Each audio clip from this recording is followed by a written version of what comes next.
Ang madalas na pagkain ng fast food ay maaaring magdulot ng malubhang pinsala sa iyong kalusugan dahil ito ay karaniwang mataas sa kalorya, sodium, asukal at masamang taba, ngunit mababa sa mahahalagang nutrisyon.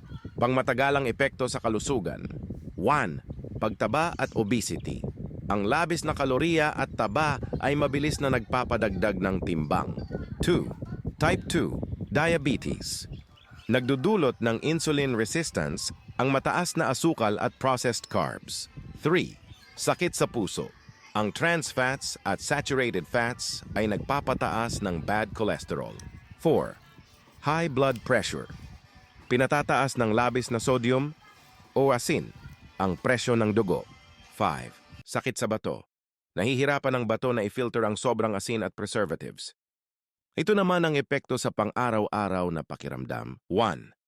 Madalas na pagkapagod. Nagiging sanhi ng pabago-bagong blood sugar ang kawalan ng fiber. 2. Bloating at constipation.